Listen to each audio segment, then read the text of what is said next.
Captain Minho stood on the bridge of his ship, watching the planet below. The world was covered in smoke and fire. War had destroyed most of its cities.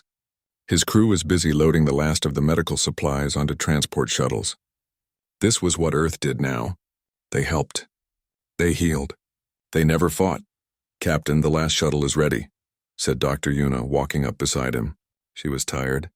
They had been working for 3 days straight, rescuing survivors and delivering medicine. Her eyes were red, but she smiled. "We saved 4,000 people this time," Minho nodded. "Good work. Tell the crew to prepare for departure." He looked at the planet one more time. Somewhere down there, 2 alien species were still killing each other. Earth had offered to help negotiate peace. Both sides had refused. They only wanted Earth's medical supplies, not their advice. The ship pulled away from the planet and jumped into faster-than-light travel. The stars stretched into lines of light. Minho walked to his quarters and sat down. On his desk was a message from Admiral Taeyang on Luna Base. He opened it. "Captain Minho, your work continues to make Earth proud. The Galactic Coalition has sent another commendation. 85 years of peace. No wars, no aggression. We are the model species." Minho closed the message. 85 years. That was how long humans had been part of the galactic community. When the aliens first came to Earth, they had been surprised. They expected humans to be violent and dangerous. Instead, they found a species that wanted only peace. Earth had joined the coalition and became known as the caretakers. The gentle ones. The species that could be trusted to help anyone in need. Ambassador Hana was in a meeting on the coalition's central station. The massive structure floated in neutral space far from any star. Representatives from 200 species gathered in the Great Council chamber. Hana sat in Earth's seat, listening to reports about trade disputes and territory negotiations. "The Vrelian Empire requests permission to expand into Sector 7, announced the Council Prime. A tall being with blue skin and 4 arms. Hana recognized that sector. 3 human colonies were there, small settlements, each with about 50,000 people. They were farmers and researchers living on the frontier. The Vrelian representative stood. He was large, covered in scales with eyes that looked like black stones. "Those worlds are underdeveloped. The humans waste valuable planets. We will make better use of them." Hana stood up. "Those are inhabited worlds. Earth citizens live there. We do not agree to this expansion." The Vrelian representative laughed. It was a harsh, grinding sound. "Then defend them." Other representatives laughed too. Not all of them, but enough. Hana felt her face grow hot, but she stayed calm. Earth did not fight. Everyone knew this. The vote happened. The council allowed the Vrelian expansion. Hana immediately sent a message to Earth. "Evacuate the colonies. We have 1 week." On the frontier colony of New Seoul, Commander Ji-young received the evacuation order. She could not believe it. "We're just leaving?" She asked her second officer, a young man named Ki-wan. "Orders are orders," Ki-wan said, but his voice was angry. "Earth never fights back. We just run." "Watch your tone," Ji-young warned, but she understood his frustration. She had lived on New Seoul for 5 years. It was home now. The people here had built farms, schools, and hospitals. Now they had to abandon everything because Earth refused to defend them. The evacuation began. Ships arrived from Earth. Older vessels designed for carrying cargo, not people. Families packed what they could carry. Children cried. Adults tried to stay strong. On the 3rd day, the Vrelian fleet arrived early. 50 warships dropped out of faster-than-light travel above the colony. They did not wait for the evacuation to finish. They opened fire. Commander Ji-young's defense station had no weapons, only shields. She activated them, protecting the spaceport where people were still boarding ships. "Get everyone on board now," she screamed into her communicator. The Vrelian ships targeted the farms and outer buildings first. Massive explosions ripped through the settlements. Ki-wan watched from the command center as his family's home vanished in a ball of fire. His parents were still inside. 3,000 people escaped. 2,000 did not. The Vrelian fleet left as quickly as it came.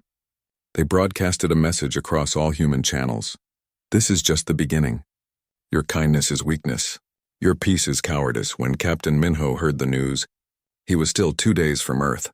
His hands shook as he read the casualty reports. Dr. Yuna found him in his quarters, staring at the wall. "We have to do something," she said quietly. "Earth will protest to the coalition," Minho replied. "We'll demand justice. And if that doesn't work?" Minho did not answer. He did not know what else Earth could do. They had not fought a war in 85 years. The weapons were gone. The soldiers were gone. Earth had chosen peace, and everyone in the galaxy knew it. The Vrelian attacks did not stop. 2 weeks after New Sol fell, they hit another colony called Haven's Rest, then another called Bright Horizon, then a mining station on the edge of human space. Each time Earth evacuated what people it could. Each time, thousands died. Commander Ji-young transferred to Earth's Outer Defense Coordination Center. It was a small station with no weapons, only communication equipment and sensors. Her job was to watch the Vrelians destroy human homes and warn people to run. She hated every moment of it. Ki-wan worked under her command now. He had become quiet after his parents died. He did his work efficiently but spoke only when necessary. Ji-young worried about him. Another fleet is forming near the Vrelian homeworld, Ki-wan reported one morning. His voice was flat, empty. Estimated trajectory puts them on course for the Taebaek colony in 6 days. Send the evacuation order, Ji-young said. It was always the same order. Always evacuation, never defense, Commander, Ki-wan said, turning to face her. How long are we going to keep running? As long as Earth Command orders it, Ji-young replied. That's not an answer. Ki-wan's hands formed fists. We have 50 stations out here. Thousands of personnel. We could mount some kind of defense. Even if we lose, at least we'd show them we're not just targets. Stand down, officer, Ji-young said firmly. But inside, she agreed with him. That night, Ki-wan met with 6 other young officers in a storage room. They spoke in whispers about taking control of the defense station and fighting back. Word spread. Within 3 days, 40 officers had joined their group. They planned to take over the station and engage the next Vrelian fleet, even without orders from Earth. Commander Ji-young discovered the plot before it happened. She had Ki-wan brought to her office. You're planning a mutiny, she said. Ki-wan did not deny it. We can't keep doing nothing. I understand your anger, Ji-young said. But this isn't the way. Then what is the way? Ki-wan demanded. My parents are dead. 3,000 others are dead. How many more have to die before Earth does something? Ji-young had no answer. She confined Ki-wan and the other plotters to quarters. But she did not report them to Earth Command. She could not bring herself to punish them for feeling what she felt. Meanwhile, Captain Minho was on another rescue mission. A civilian transport had been damaged by Vrelian raiders. The ship was leaking air and drifting in space. Minho's ship, the Harmony's Dawn, approached carefully. They had almost finished evacuating the passengers when 3 Vrelian fighters appeared. This is Captain Minho of Earth vessel Harmony's Dawn, he broadcast on all channels. We are a medical ship on a rescue operation. We are unarmed. The Vrelian fighters opened fire anyway. The Harmony's Dawn had shields but no weapons. Minho ordered all power to shields and continued evacuating the damaged transport. His ship shook as weapons fire hammered the shields. Captain, shields at 40%, reported the navigation officer. Keep them up as long as possible, Minho ordered. How many left on the transport? 62, Dr. Yuna called from the shuttle bay. The shields failed just as the last person came aboard. A Vrelian missile hit the Harmony's Dawn's engine section. Alarm screamed throughout the ship. Fire broke out on 3 decks. All hands abandon ship, Minho ordered. Get to the escape pods. His crew escaped. The Vrelian fighters watched them go, then destroyed the empty Harmony's Dawn. Minho floated in his escape pod, watching his ship die. Earth would give him another ship, he knew. They would tell him to keep doing the same job. Keep rescuing people. Keep running. At Coalition headquarters, Earth's intelligence operative Dae-hyun worked in a small office, analyzing data and reports. No one paid much attention to him. Earth's intelligence service was considered a joke. What did a peaceful species need with spies? But Dae-hyun was good at his job. He noticed patterns, strange communications between coalition members, private meetings that were not recorded, money and resources moving in unusual ways. He discovered the truth by accident. A Vrelian official got drunk at a diplomatic function and spoke too freely. Dae-hyun was nearby, pretending to work on his datapad. The Vrelian told his friend that the Coalition Council had secretly encouraged the attacks on Earth. They wanted human colonies destroyed, so other species could claim those valuable worlds. Earth would not fight back, everyone knew it. So Earth could be pushed aside easily. Dae-hyun immediately sent an encrypted message to Earth. It reached Admiral Taeyang at Luna Base within hours. Admiral Taeyang read the message 3 times, His hands were shaking by the third time. He stood and walked to his window. From here he could see Earth below, blue and beautiful. He had served Earth for 40 years. He had believed in peace. But now he understood that the galaxy saw peace as weakness. He made a call. "Get me access to the deep archives." The officer on the other end was silent for a moment. "Sir, the archives have been sealed for 85 years. No one has clearance to—" "I have clearance," Taeyang interrupted. "Presidential Authority, Code Omega 7. Another pause. "Confirmed, sir. Access granted." Taeyang traveled to Switzerland, to a mountain that had been hollowed out long ago. Military guards checked his identity 5 times before letting him enter. He went down, deep underground, past security doors that had not opened in nearly a century. In the deepest chamber, he found files, records, histories that most humans had forgotten. He read for 6 hours. When he emerged, his face was pale, but his eyes were hard. He called an emergency meeting with Earth's Global Council. The meeting was held in complete secrecy. No records were kept. When it ended, the council gave Taeyang full authority to do what was necessary. The galaxy was about to learn something it had forgotten. Earth had not always been peaceful. Admiral Taeyang called a secure meeting with Earth's senior military staff and government leaders. The room was deep beneath Geneva, shielded from any possible surveillance. 20 people sat around a table, waiting. Most looked confused. Emergency meetings like this never happened. Earth had no emergencies. Earth had peace. "What I'm about to tell you is classified at the highest level," Taeyang began. "Most of you were not alive during first contact. You learned in school that aliens arrived, we negotiated, and we joined the galactic community peacefully. That is true. But it is not the whole truth." He activated a holographic display. Images appeared above the table. Ruined cities, burned forests, oceans turned black. This is Earth in the year 2260. This is what the aliens found when they first came here. The room was silent. Everyone knew about the final wars, but most history books mentioned them only briefly. A dark time now passed. No one talked about the details. "The final wars lasted 20 years, Taeyang continued. From 2240 to 2260. In that time, Earth's population dropped from 12 billion to 3 billion. 9 billion people died, not from one war, but from hundreds of small wars that merged into one global nightmare." He showed more images, weapons that split mountains, biological agents that made entire continents uninhabitable, machines that killed without mercy. We developed weapons that could crack tectonic plates and trigger earthquakes anywhere on Earth. We created diseases that stayed dormant in the body for years, then activated all at once. We built artificial intelligence systems that hunted humans more efficiently than any soldier could. A young council member raised her hand. "Why are you showing us this?" "Because the galaxy thinks we are weak," Taeyang said. "They think we are peaceful because we cannot fight. They are wrong." He showed a new image. A device, small and silver, no bigger than a basketball. "This is a Cascade device. We invented it in 2258, near the end of the wars. It manipulates stellar fusion. One device placed near a star can cause that star to go supernova. We tested it once on an uninhabited system. The star exploded. The entire system was destroyed." The room erupted in shocked voices. Taeyang waited for them to quiet down.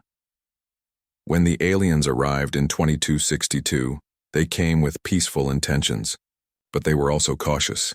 They studied us for months before making contact. They saw the ruins. They found the weapon stockpiles. They discovered what we were capable of." He showed footage from first contact. Alien ships hovering over ruined cities, diplomatic meetings in temporary buildings, human leaders who looked exhausted and haunted. "The aliens were terrified," Taeyang said. "They had never seen a species develop such destructive technology so quickly. They almost left without making contact, but our leaders convinced them we wanted peace. We were tired of war. We had nearly destroyed ourselves and learned our lesson." Another council member spoke up. "So we sealed the weapons away?" "Yes," Taeyang confirmed. It was called the Geneva Accords of 2262. Every nation on Earth agreed. All weapons of mass destruction would be locked in the deep archives. All research would stop. All soldiers would be retrained for humanitarian work. Earth would join the galaxy not as warriors, but as healers. Dr. Yuna, who had been invited to the meeting, spoke quietly. We chose to be peaceful. We chose it, Taeyang agreed. Because we knew what war cost. We thought if we showed the galaxy a better way, they would respect us. Instead, they see us as weak. He pulled up new data. Intelligence operative Daehyun discovered that the coalition has been secretly trying to access our historical databases. They think our military records are agricultural data. They have no idea what's actually in the deep archives. What is in there? Someone asked. Everything, Taeyang said. Every weapon we built, every ship we designed, every soldier we put in suspended animation, because we could not bear to execute them after the wars ended. The archives contain the entire military capability of a species that nearly destroyed itself through warfare. He showed a map of the deep archives, facilities on every continent, massive underground complexes, storage areas that stretched for kilometers. We have 2,000 warships in storage, ships that make current coalition vessels look like toys. We have weapons that can disable entire fleets without destroying them. We have defense systems that can protect a planet from orbital bombardment. And soldiers? Another council member asked. 300,000 veterans in suspended animation, Taeyang replied. The best warriors Earth ever produced. They volunteered to sleep rather than be executed for war crimes. The deal was simple. If Earth ever needed them again, they would serve. Otherwise, they would sleep forever. The room was quiet for a long time. Finally, the council chairperson spoke. What are you proposing, Admiral? The Vrelians have killed thousands of our people, Taeyang said. The coalition encourages them because they think we cannot fight back. I propose we prove them wrong. Not by starting a war, but by giving one final warning. If they continue to attack us, we will stop pretending to be weak. And if they do not stop? Dr. Yuna asked. Taeyang looked at each person in the room. Then we open the archives. We wake the soldiers. We show the galaxy why we chose peace in the first place. The vote took 3 hours of debate. When it finished, the result was unanimous. Earth would issue one final warning. If the attacks continued, humanity would stop being the galaxy's caretakers. They would become something else. Something the galaxy had never seen but humans remembered well. Captain Minho received new orders the next day. He was being reassigned from rescue work to a classified project. When he arrived at Luna Base and saw his new ship, he stopped breathing for a moment. The ship was enormous. Dark gray metal covered in systems he did not recognize. It had been pulled from one of the archive facilities. The name on the hull made his blood run cold. Prometheus Unbound. Welcome aboard, Captain, said Admiral Taeyang. I hope you never have to fire her weapons, but if you do, make sure the galaxy remembers why Earth chose peace. Minho looked at the ship. It was beautiful and terrible at the same time. He understood now. Earth had not forgotten how to fight. They had just chosen not to, but that choice could be unmade. The question was, would the galaxy give them a reason to? Ambassador Hana requested an emergency session of the Galactic Coalition Council. It took 2 days for all the representatives to gather. Most came reluctantly. Everyone knew what Earth would do. They would complain about the Vrelian attacks. They would ask for justice. The council would offer sympathy and do nothing. This was how it always worked. The Great Council chamber filled with representatives from 200 species. The Vrelian Emperor himself attended via hologram, a rare honor. He wanted to watch Earth beg for mercy in person. Hana walked to the center of the chamber. She looked small, surrounded by so many alien beings. Some were huge, twice the height of a human. Others floated in tanks of liquid. Some did not even have physical forms, just energy contained in special vessels. But Hana stood straight and calm. Members of the council, she began. For 85 years, Earth has been a peaceful member of this coalition. We have asked for nothing but the right to exist. We have given much in return: medical aid, technological assistance, humanitarian missions to war zones. The Vrelian Emperor laughed, a harsh sound that echoed through the chamber. You forget to mention running away. Earth is very good at running away. Some representatives laughed with him. Others stayed silent. Hannah waited for the laughter to stop. We have lost 7 colonies, she continued. 8,412 citizens are dead. Earth has made diplomatic protests. We have asked the Council to intervene. Nothing has been done. She paused. Today I am not here to ask for help. I am here to deliver a warning. That got everyone's attention. The laughter stopped. Even the Emperor leaned forward in his holographic projection. Earth demands that all Vrelian hostilities cease within 72 standard hours. Hannah said clearly. If attacks continue after this deadline, Earth will respond with military force. The chamber erupted, not in fear but in amusement. Representatives from dozens of species laughed or made their species equivalent sounds of mockery. The Emperor laughed loudest of all. Military force? The Emperor said, his voice dripping with scorn. What military? Earth has not fought a war in nearly a century. You have no warships, no weapons, no soldiers. You are farmers and doctors pretending to be a civilization. Hannah did not react to the insults. 72 hours, she repeated. This is Earth's final warning, or what? The Emperor demanded. You will evacuate more colonies?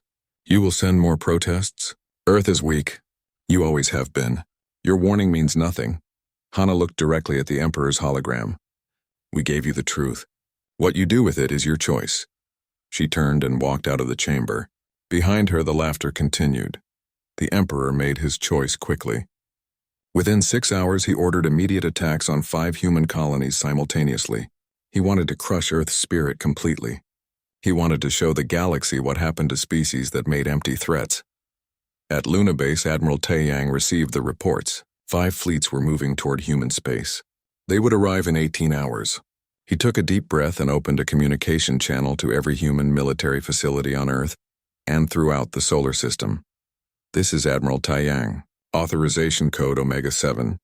Activate Protocol Phoenix. I repeat, activate Protocol Phoenix. This is not a drill. Around the world, the deep archives began to open. Massive doors that had been sealed for 85 years pulled apart. Ancient but perfectly maintained systems came online. In Switzerland, Canada, Australia, and 8 other locations, the mountains literally opened up. Ships emerged. They had been stored in perfect vacuum chambers, preserved exactly as they were built. Each one was a marvel of human engineering from the Final Wars era. Dark, angular, covered in weapons and systems designed for one purpose: overwhelming military superiority. Captain Minho stood on the bridge of the Prometheus Unbound as it powered up for the first time in decades. The crew around him were all veterans taken from suspended animation. They looked the same as the day they went to sleep, but their eyes were old. These men and women had fought in the final wars. They had seen Earth burn. Systems coming online, reported the tactical officer, a woman named Hyajin who had been asleep for 87 years. Weapons at full capacity, shields at maximum, engines ready. How do you feel? Minho asked her quietly. Hyajin looked at him. Like I hoped I would never wake up, sir, but since I have, I will do my job. On the outer defense station, Commander Ji-young received transfer orders. She was being reassigned to the Soul's Vengeance, a warship she had never heard of. When she arrived at the ship's location, she understood why. It had been hidden in a dead comet for 8 decades.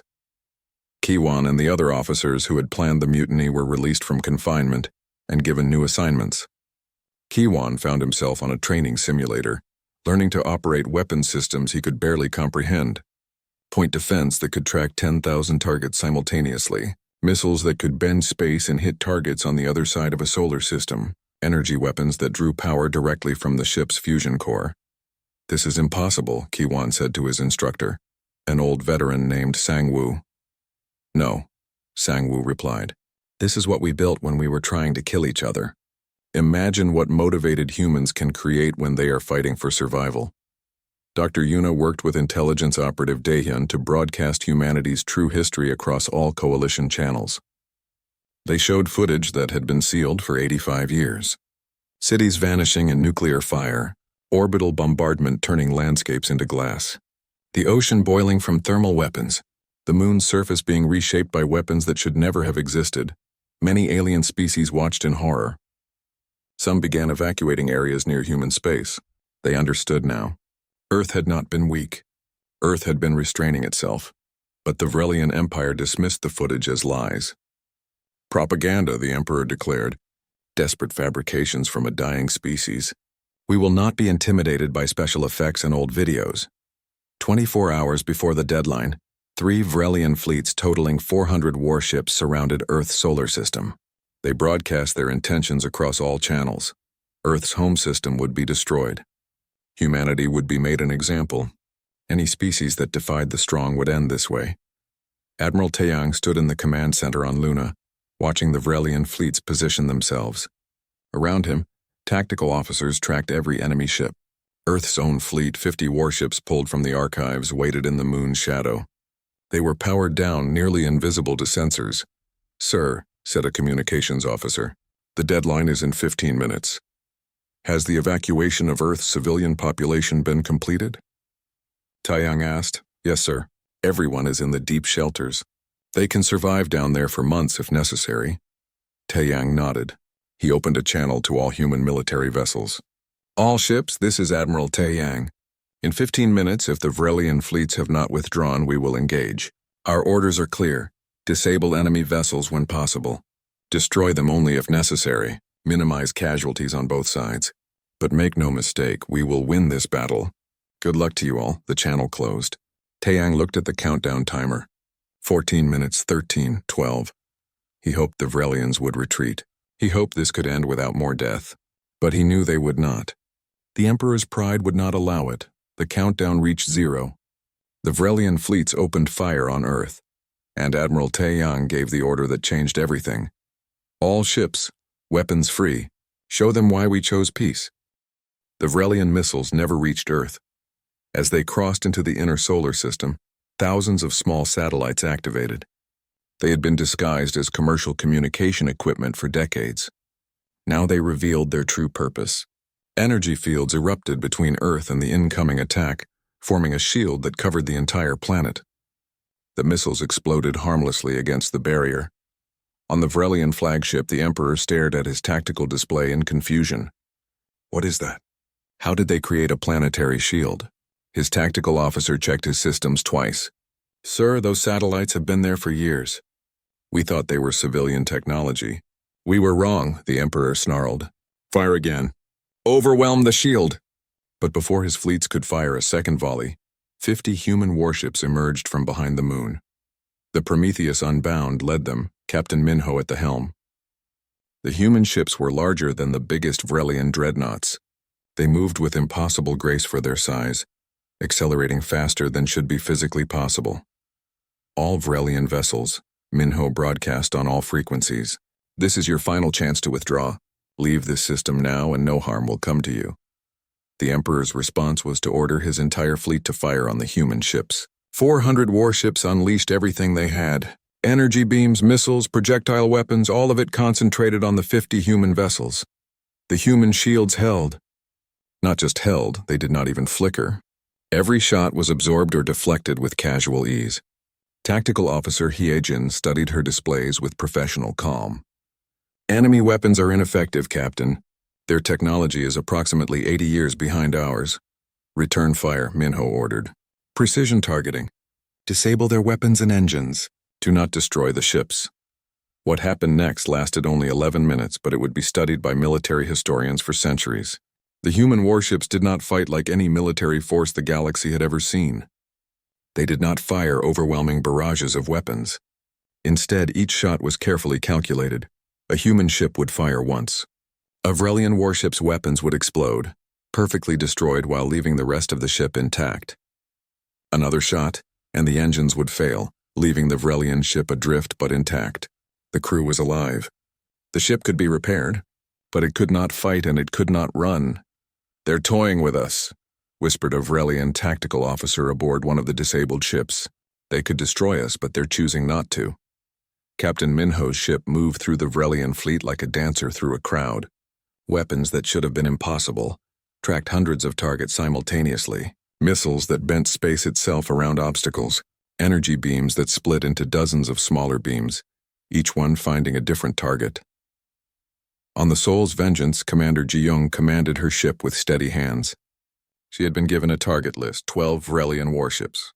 Within 4 minutes, all 12 were disabled. Their weapons were slag. Their engines were dead. But their life support was intact and their crews were alive. Target elimination complete, she reported to Admiral Taeyang. 0 casualties on both sides. Kiwan worked at his weapons station, his hands moving across controls he had learned only days ago. The ship's AI assisted him, but the decisions were his. Fire here, disable that system. Leave the crew compartments untouched.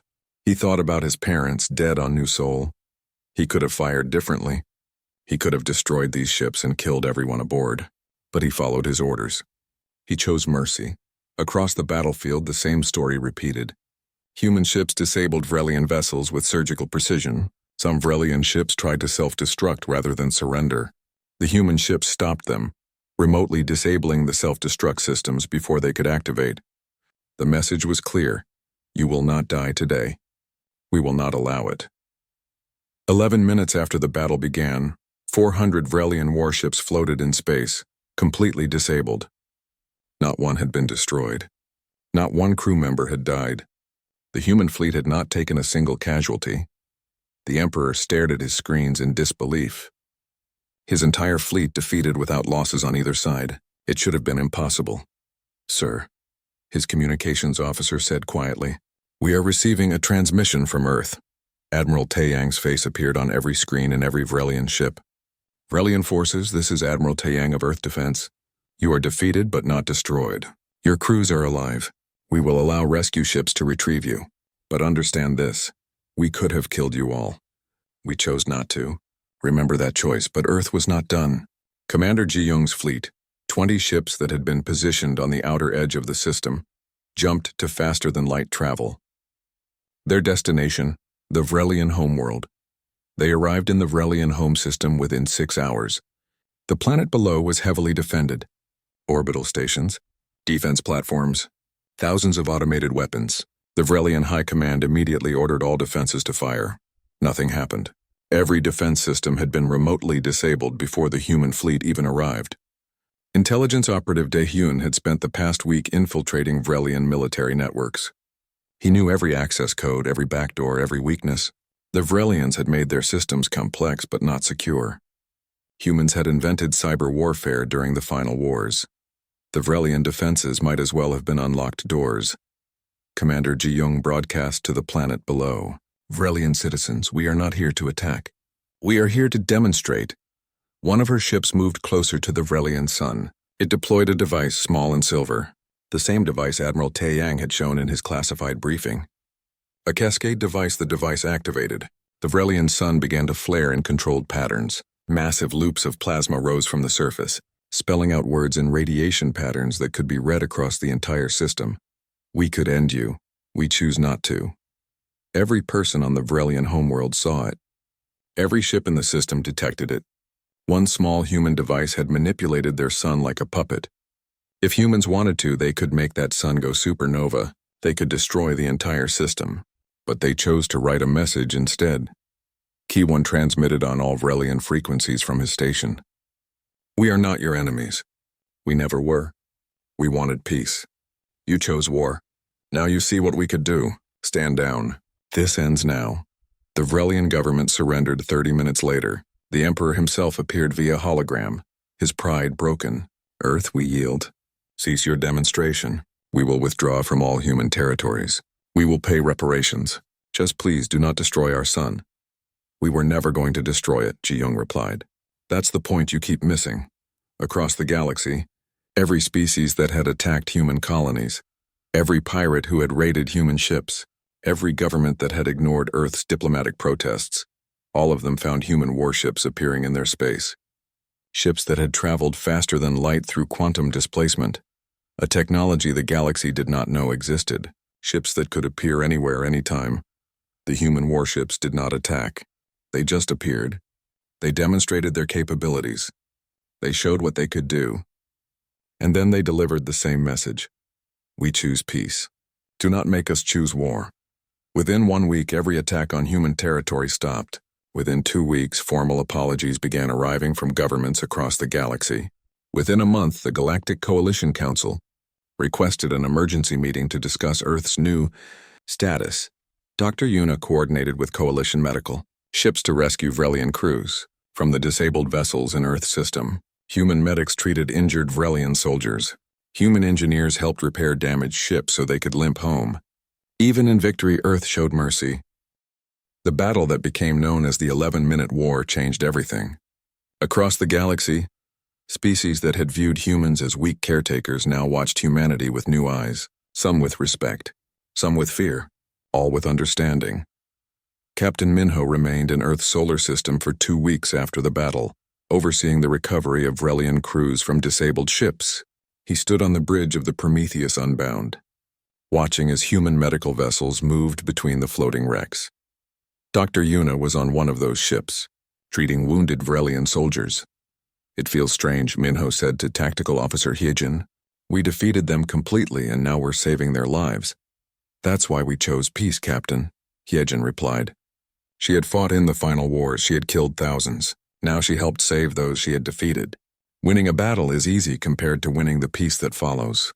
On the Vrelian homeworld, the Emperor had been removed from power. A new government formed, one that understood the reality of their situation. The Vrelian people had seen their son manipulated like clay in a child's hands. They knew humanity had shown restraint. They knew it could have been so much worse. Ambassador Hana arrived on the Vrelian homeworld as part of a diplomatic delegation. She walked through the capital city, surrounded by guards but welcomed by the people. Many Vrelians came to see her not with hatred but with curiosity, some even with gratitude. Their government had led them to war. Earth had defeated them without slaughter. The new Vrelian council leader met with Hana in a simple room, not the grand palace the Emperor had used. He was an older Vrelian, scales graying with age. Ambassador Hana, he said formally, on behalf of my people I offer our surrender and our apology. We accept both, Hana replied. But we offer something in return, friendship. If you are willing, the council leader looked confused. You would befriend those who attacked you? We would befriend those who learn from their mistakes, Hana said. Your old government saw our peace as weakness. Your new government can choose to see it as strength. Commander Ji-young returned to the outer defense station, but her role had changed. She was no longer there to watch and warn. She was there to defend and patrol. Human warships now guarded the frontier, not to conquer but to protect. The message was clear: attack a human world, and you would face the full might of a species that had once nearly destroyed itself. Kiwan requested a transfer to one of the relief ships heading to the Vrelian homeworld. He wanted to help rebuild what the war had damaged.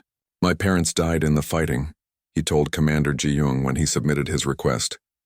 I can't bring them back, but maybe I can help make sure fewer parents die in the future. Ji-young approved the transfer. She understood. Revenge had not brought Kiwan peace. Perhaps mercy would. Admiral Taeyang appeared before the Galactic Coalition Council 3 weeks after the war ended. The chamber was packed. Every species wanted to hear what Earth would say, now that they had revealed their true capabilities. Many expected threats. Some expected demands. All expected Earth to be different now. Taeyang stood where Ambassador Hana had stood before. For 85 years, he began. Earth showed you who we chose to be. In 11 minutes, we showed you who we chose not to be. I hope the difference is clear. The chamber was silent. The Council Prime, who had laughed at Earth's warning, now looked uncomfortable. Admiral Taeyang, the Council wishes to apologize for our failure to protect human interests. We did not understand. No, Taeyang agreed. You did not. You thought peace meant weakness. You thought kindness meant inability. You were wrong. But we do not seek your apology. We seek your understanding. What do you want from us? Asked a representative from a species that had encouraged the Vrelian attacks. We want what we always wanted, Taeyang said simply. To be left in peace. To help those who need help. To show the galaxy there is another way besides violence. The difference now is that you know we have a choice.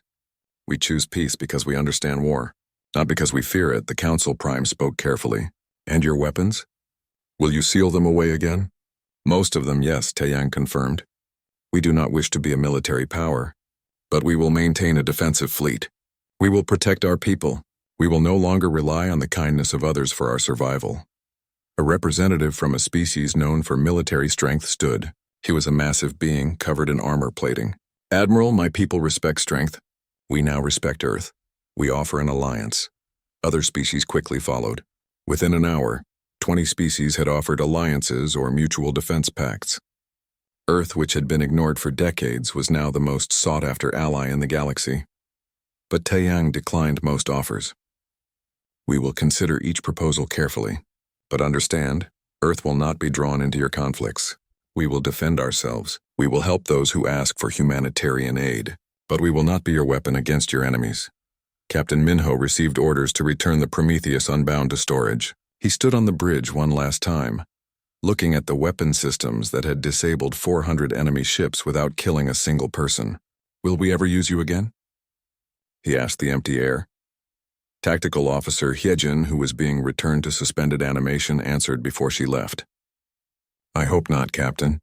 But if you do, make sure it's for the right reasons. That's all any soldier can ask. On Earth, the deep archives began to close again. Ships were cleaned and preserved.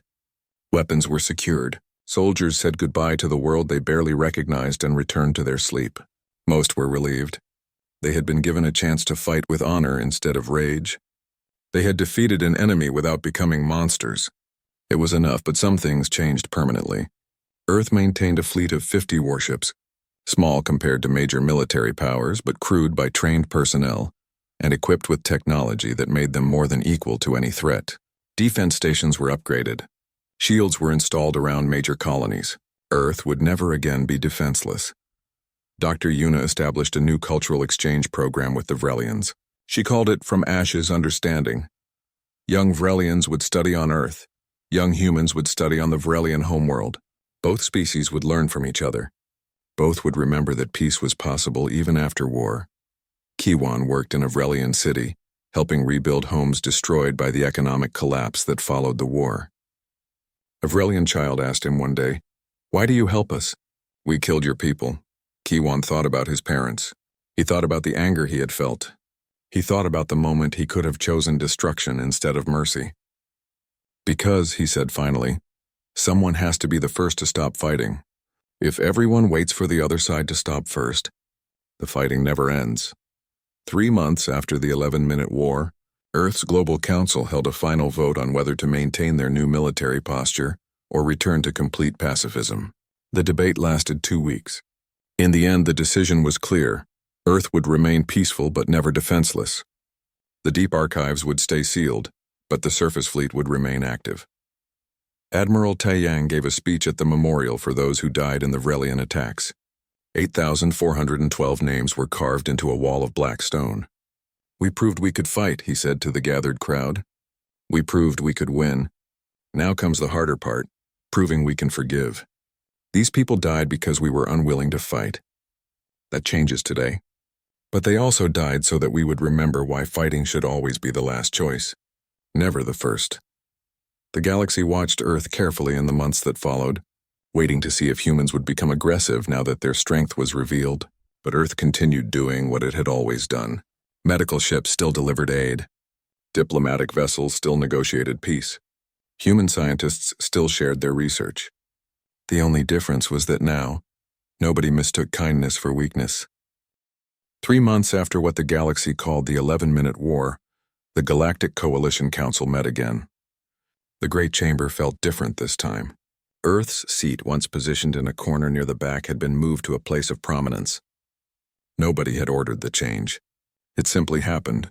Everyone understood that Earth's role in the galaxy had shifted. Ambassador Hana walked to the center of the chamber. The room fell silent immediately. No one laughed anymore when Earth spoke. "Members of the Council," she began, "I stand before you to address what happened and what comes next." She paused, looking around the chamber.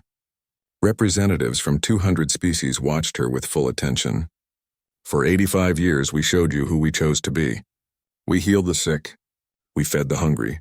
We negotiated peace where others saw only conflict. Many of you saw this as weakness. You were wrong. In 11 minutes we showed you who we chose not to be. We defeated 400 warships without destroying a single one. We demonstrated power that could have destroyed your homeworlds. We could have killed thousands. We killed no one. We hope you understand the difference between those two choices. The Council Prime stood. He looked older than he had 3 months ago. Ambassador Hana, the Council formally apologizes for failing to protect Earth's interests. Several species that encouraged the attacks have stepped down from leadership positions. We have also discovered that some Council members profited from the expected seizure of human colonies. Those individuals are being prosecuted.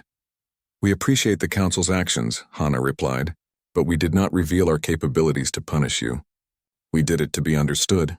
Peace is not the absence of strength. Peace is the choice to not use strength.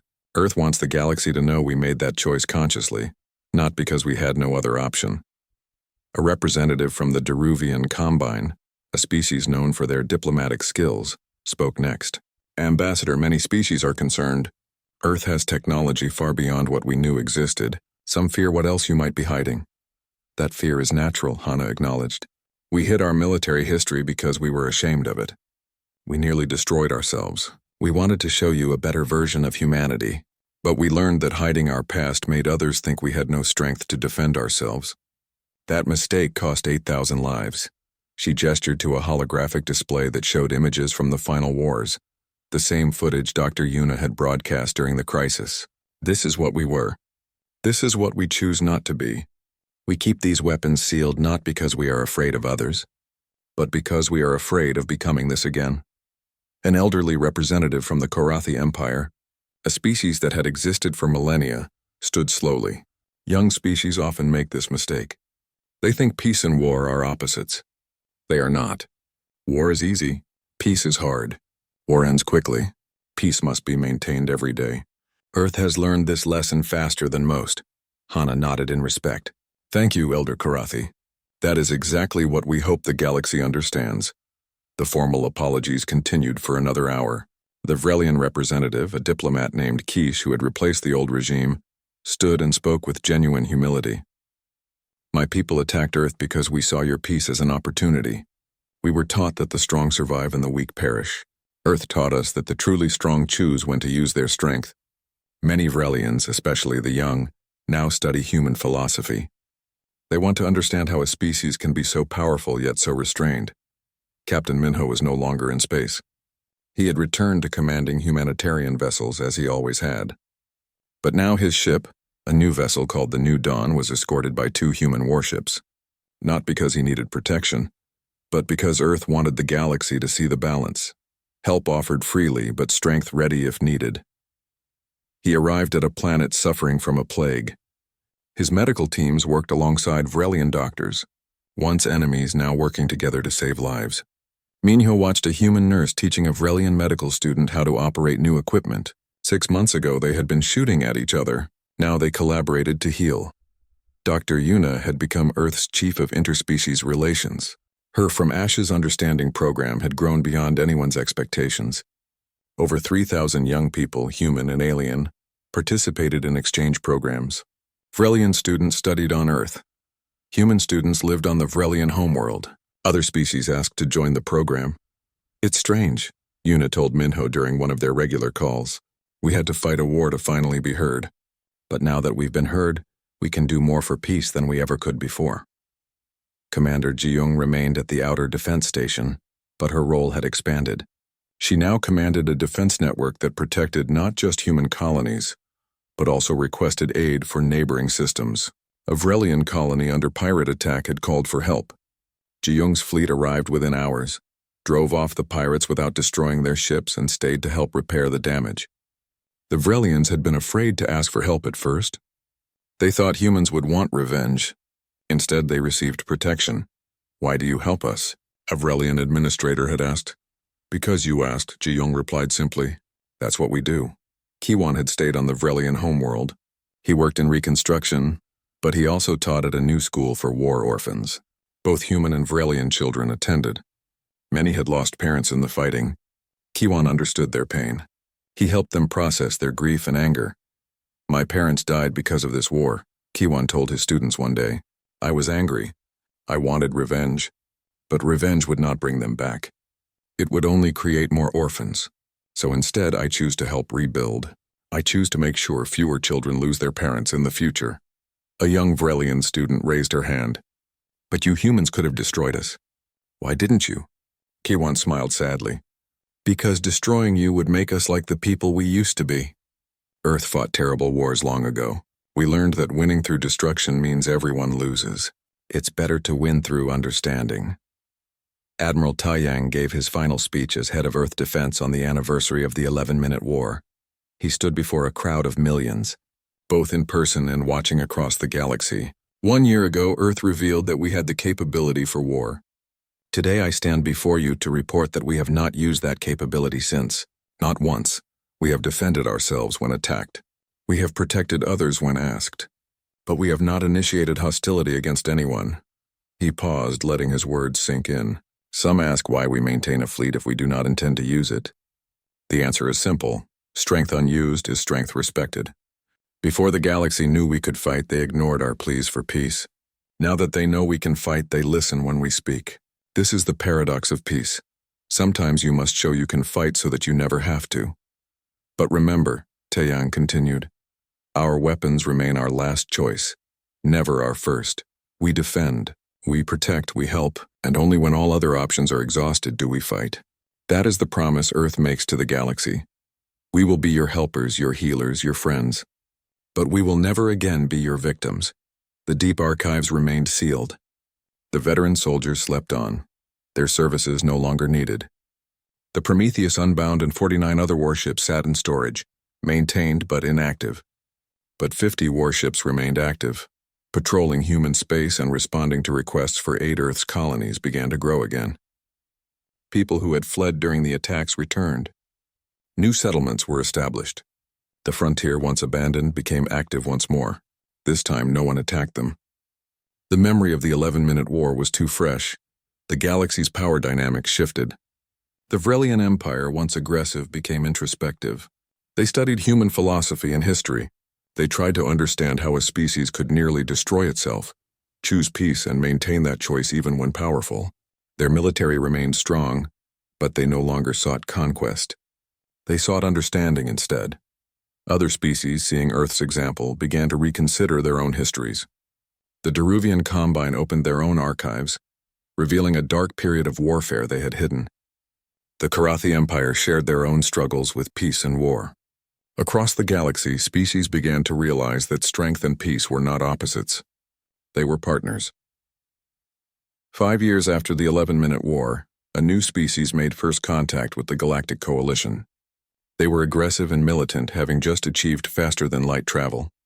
They arrived with weapons powered and threats ready. They expected to intimidate the established species. The Council Prime, the same one who had laughed at Earth's warning years before, welcomed them carefully. We greet you in peace. But before you speak further, you should know something about this galaxy. He showed them footage of the 11-minute war. 400 warships, disabled in minutes. A sun manipulated like clay. Power demonstrated and then restrained. These are the humans, the Council Prime explained. They are the kindest species in the galaxy. They will help you. They will heal you. They will offer friendship freely. He paused, making sure the new species understood. But if you attack them, if you mistake their kindness for weakness, you will learn what we learned. The kindest species in the galaxy are also the most dangerous.